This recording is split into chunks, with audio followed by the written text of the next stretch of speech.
Hello, welcome to Peak AI. Well, one of the areas that Peak AI has deep interest in is how AI can help individuals, such as us, get better stock market returns. Now, there are a lot of elements to that simple statement, so let's unpack it a little. The humans working at Peak AI mostly do it because we are passionate about AI and how it can help humans both individually and as a collective. We humans at Peak AI also do a range of things to make money, like most people who work, as that is a key part of living. We do it to pay our rent, buy food, and help pay for one of the humans' addictions like cars and travel. After many years of working, some people, like us, come across the idea of investing. The reason we invest is to hopefully one day get to the point where we can live off the returns. That is, pay for the aforementioned things from our investments. So, one of the popular types of investments is the stock market. One of the most lauded approaches to doing this is to essentially just invest in SPY or one of its equivalents. And because at least one of the people in the Peak AI team has an optimizer type personality. Oh, you want more personality and understanding emotions type content? I hear you furiously typing away in the comments section. Well, yes, we're in the process of building that series as well. Subscribe to be the first to see it when we publish it. Back to the optimizer on our team. Well, outperforming the S&P 500 is where it's at. So let's begin this journey, and please comment your thoughts and suggestions along the way. We here at Peak AI love to learn about what other people are thinking in this space. Hello, ChatGPT. Thank you for taking the time to be with us today. Hello, I'm glad to be here with you. What's on your mind today? Would you be okay to introduce yourself? Of course, I'm ChatGPT, a conversational AI designed by OpenAI.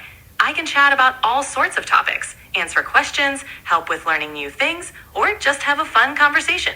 What would you like to talk about? May I ask you some questions about the stock market? Absolutely. Feel free to ask your questions about the stock market, and I'll do my best to help. What is the S&P 500?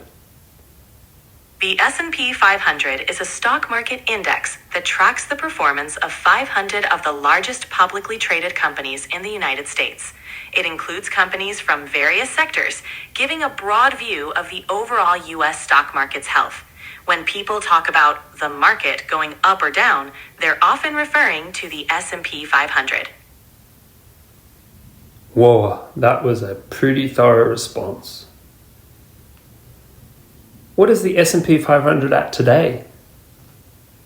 I can't provide real-time updates or current figures, as my training data only goes up to October 2023, and I don't have access to real-time data. You can check the latest S&P 500 index value on financial news websites or through a stock market app. Interestingly, when we typed this question to ChatGPT, this is the response we got.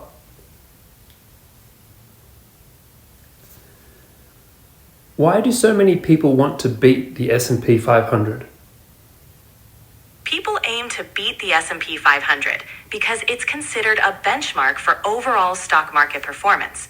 The index represents a diverse range of large, successful companies. If an investor's portfolio outperforms the S&P 500, it means they're getting a better return on their investments than if they had simply invested in a fund that tracks the index.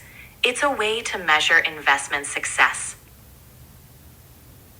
Okay, yep, that makes sense. Do you think you could beat the S&P 500? Well, as an AI, I don't have the ability to invest or trade stocks myself. However, many human investors, including professional fund managers, find it challenging to consistently outperform the S&P 500.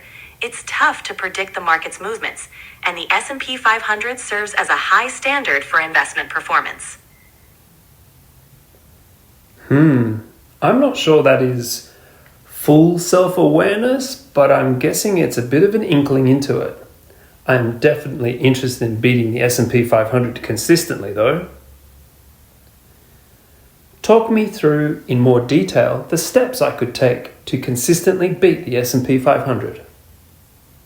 Consistently beating the S&P 500 is a challenging goal, even for professional investors.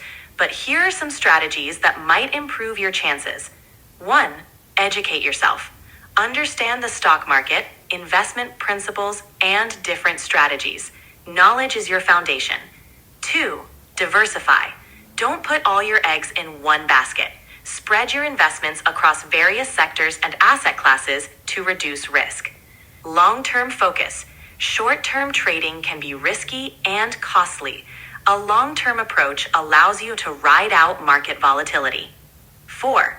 Research and analysis. Study individual companies, industries, and market trends. Look for undervalued stocks or emerging opportunities. 5. Stay disciplined. Stick to your investment strategy and avoid emotional decisions based on market fluctuations. 6. Monitor and adjust. Regularly review your portfolio and make adjustments as needed to stay aligned with your goals. 7. Consider professional advice. Financial advisors can provide personalized guidance based on your financial situation and goals. Remember, there's no guaranteed method for beating the market, and investing always carries risks. Whoa, that's a pretty comprehensive response. I feel like we're going down like a first principles or a very theoretical path at the moment. That is less interesting for us today. I've got some more questions. I think I'll try a slightly different tact. Are there any non-US markets we should pay attention to? Yes, definitely. Several non-US markets are important to watch for a global perspective. Here are a few key ones. European markets. The Euro Stoxx 50 includes major companies from the Eurozone. The FTSE 100 in the UK and the DAX in Germany are also significant. 2. Asian markets. Japan's Nikkei 225 and Hong Kong's Hang Seng Index are influential. China's Shanghai Composite and Shenzhen Component are key for emerging markets.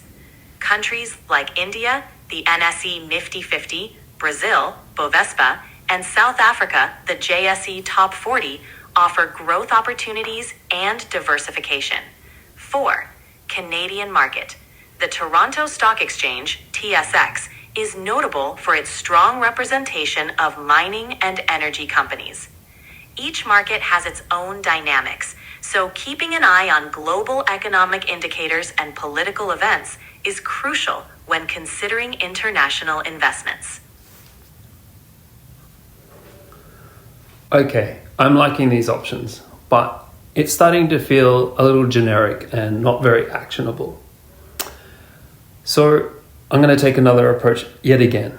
If I gave you $10,000, what stocks would you buy today to consistently beat the S&P 500? If I could invest, I'd approach it thoughtfully. With $10,000, diversifying across various sectors and perhaps including some international stocks could be wise. I'd look into a mix of growth stocks, which have the potential for significant returns, and value stocks, which are more stable and often pay dividends. Including some exchange-traded funds, ETFs, that track emerging markets or specific sectors could also provide a nice balance. But remember, investing always comes with risks, and past performance is no guarantee of future results. It's crucial to do thorough research or consult a financial advisor. Interestingly, when we wrote this question to ChatGPT, we got a detailed response that included specific top stocks that we could invest in, and that seemed way more exciting than the voice response. I'm so excited about our next session where we can unpick the more interesting side of things. Thank you very much for your time today. I look forward to talking with you more in the future. Thank you for having me. It was great chatting with you. Looking forward to our next conversation. Okay, viewers, this is going to serve as a key reference video for the stock market series of episodes here at Peak AI. So, if you have some friends or colleagues interested in investing, particularly around using AI to guide investing, this is the video to share with them. Remember, we are not financial advisors, and this is not financial advice. We're learning about AI here. Sharing this video with some people who might be interested would be a lovely way to connect with those you care about. Thank you for watching.